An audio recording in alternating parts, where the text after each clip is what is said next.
Before the kingdoms fractured and the sky dimmed to its current, bruised twilight, there was a village built at the foot of a mountain older than memory. The villagers called it Greyspire, though no one alive remembered why. Its peak was always wrapped in a slow-moving halo of mist, as if the mountain were thinking.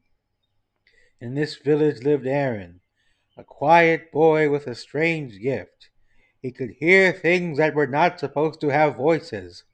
The river hummed riddles to him. The wind recited half-forgotten names. And sometimes, when the night was especially still, the mountain itself exhaled, a deep, ancient breath that only Aaron seemed to notice.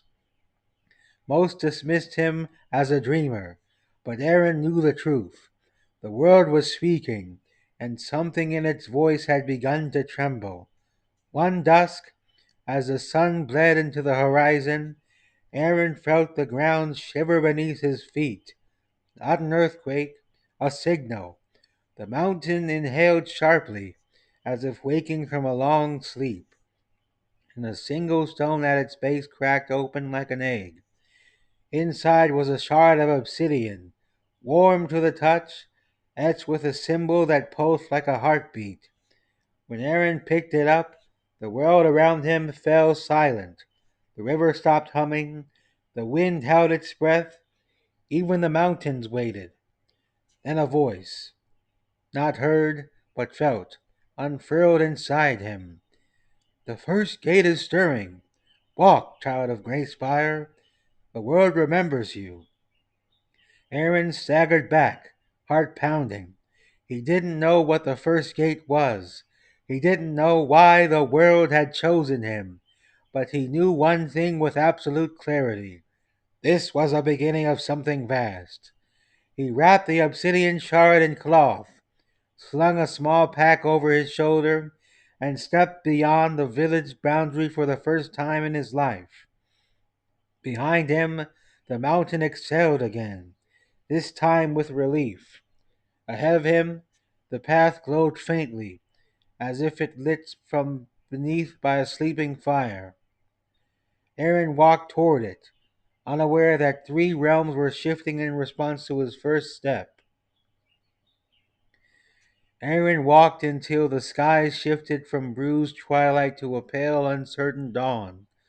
The obsidian shard pulsed faintly through the cloth, warming his palm like a heartbeat that wasn't his.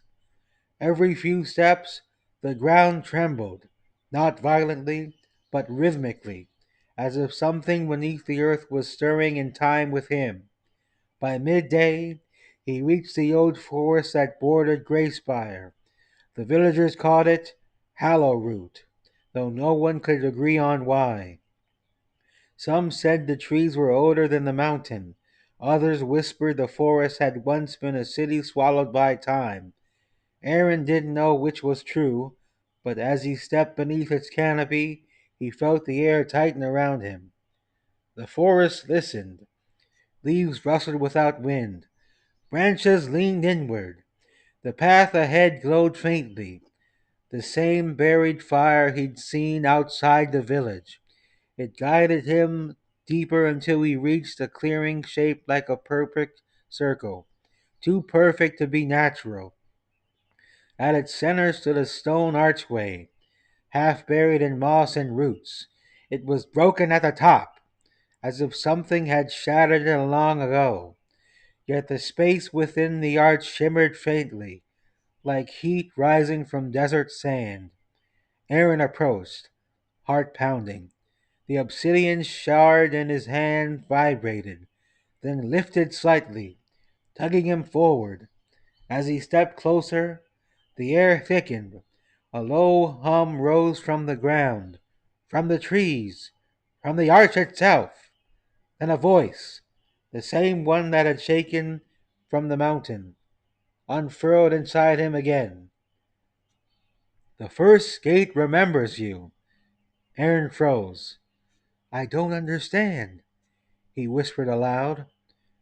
The voice responded, layered like many speaking at once. You were born with the echo. The world carved your name into its stone before you ever breathed. Now the gate wakes because you have touched the shard. Aren looked down at the obsidian. Its symbol glowed brighter, revealing a pattern he hadn't noticed before. A spiral of lines converging towards a single point. What is the gate? He asked. The forest answered this time, leaves trembling in unison. A wound, a memory, a doorway. The archway flickered, and for a moment Aaron saw something through it. Not the forest behind, but a vast expanse of shifting light and shadow, like a storm made of dreams. He stumbled back, breath sharp. The voice softened. Three gates bind the realms. The first has awakened. You must learn its name. Aaron swallowed hard. Why me? Silence. Then gently, because you can hear what others fear. The archway pulsed once, twice. Then a crack of light split the air. The obsidian shard leapt from Aaron's hand and embedded itself into the stone, completing the broken arch. The gate ignited. A swirling vortex of pale fire roared to life, illuminating the clearing with a light that felt ancient and newborn at once. Aaron shielded his eyes. The voice whispered, Step through, child of Greyspire. The world is remembering itself. Aaron hesitated only a moment. Then he stepped into the gate. The forest exhaled. The mountain stirred, and far beyond Hollowroot, two other gates shivered awake. Stepping through the gate felt like falling upward.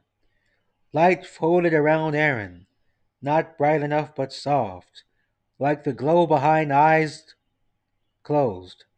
For a moment he felt weightless, suspended between breaths. Then the world snapped back into place, but not the world he knew.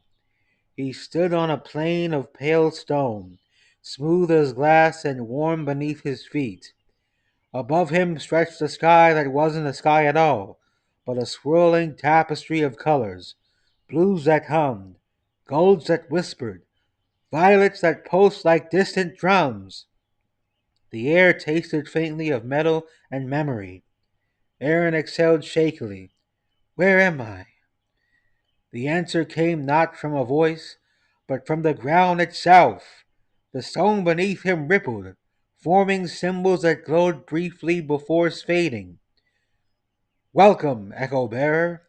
Aaron stepped back. I don't understand what this means. The symbols reformed. You carry what was lost. You carry what was must return.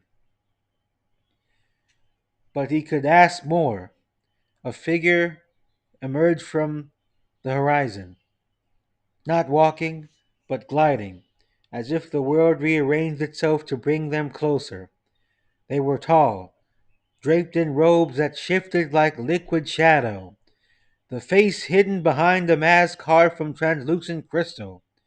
When they spoke, their voice resonated like many tones woven into one. Child of Greyspire, you stand in the realm of origins, the place where the world first dreamed itself into being. Aaron swallowed. Why am I here? The masked figure tilted their head. Because the dream is unraveling. The sky flickered. For a heartbeat, Aaron saw cracked spider webbing across the swirling colors, as if the realm were made of fragile glass. Three gates bind the realms, the figure continued. The first has awakened, the second stirs, the third sleeps uneasily. Aaron clutched the empty cloth where the obsidian shard had been. What do the gates do? The figure raised a hand. The stone plane beneath them shifted, forming an image. Three colossal doorways standing in a circle, each carved with symbols Aren felt he should recognize. They keep the realms aligned. They keep memory from collapsing into chaos. They keep the world from forgetting itself. The image shattered into dust, but something has disturbed the balance. Something ancient. Something hungry. Aren felt a chill. And you want me to fix it? The masked figure stepped closer. The presence was overwhelming, like standing near a storm. We do not want. The world has already chosen. Aren's voice trembled. I'm not a hero. The figure leaned in, their mask glowing faintly. Heroes are not born, they are remembered. The ground beneath Aren lit up, forming a path of symbols leading toward a distant archway shimmering with pale fire. Walk the path, the figure said. Learn the name of the second gate. Only then will you understand what haunts the realms. Aren looked at the path, then at the masked figure. What if I fail? The figure's mask cracked, not physically, but with a faint, almost human softness. Then the world forgets itself, and all that remains is silence. Aren took a breath, then another. Then he stepped onto the glowing path. The realm of origins shifted around him, as if exhaling in relief. Far beyond him, unseen, something vast and patient stirred in the cracks of the sky, waiting, watching, remembering.